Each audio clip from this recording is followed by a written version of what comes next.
নমস্কার বন্ধুরা, good morning. রুবিস কিচেনে সবাইকে স্বাগত। আজকে আমি ছাতুর ঘোল খাবো। তা আমি ছাতুর ঘোলটা কীভাবে খাবো সেটাই তোমাদের সাথে শেয়ার করছি। তোমরা কিন্তু এইভাবে ছাতুর ঘোল খাবে, এই গরমকালে খুব উপকার। আমি কম বেশি শীতকালেও খাই ছাতু, কিন্তু গরমকালে আমি ছাতুর ঘোলটা বেশি খাই।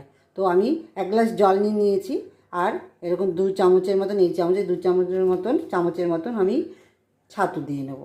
এইভাবে দিয়ে এভাবে ঘুলিয়ে নেব। তোমরা চাইলে 3 চামচও দিয়ে নিতে পারো, কিন্তু আমি 2 চামচই খাবো। আর আমি মিষ্টি খাবো না, কারণ হচ্ছে যেহেতু আমার সুগার আছে, তো মনে হচ্ছে সুগারটা একটু বেড়েছে। মাঝে একটু খেয়েছিলাম মিষ্টি, তো সেই জন্য আমি খাবো না মিষ্টি, কোনো মিষ্টি খাবো না। তার বদলে আমি নেব হচ্ছে এই যে সুগার ফ্রি ট্যাবলেটটা। তো আমি একটা দিয়ে নেবো, কারণ এমনি ছাতুর ঘোল খেতে ভালো লাগে না, এই একটা দিয়ে নেব। এগুলো কিন্তু বেশি খাওয়াও ভালো নয়। তো যাই হোক, এভাবে ঘুরিয়ে নিলাম, এই দেখো। আর সাথে নিয়ে নেব একটা ডিম অমলেট করে নিয়েছিলাম, পেঁয়াজ লঙ্কা ছাড়া, ওপরে একটু গোলমরিচ দিয়ে নিয়েছি। আমি এর মধ্যে কোনো সস খাবো না, ছাতুর সঙ্গে সস ভালো লাগবে না। এই হচ্ছে আমার আজকে সকালে জল খাবার।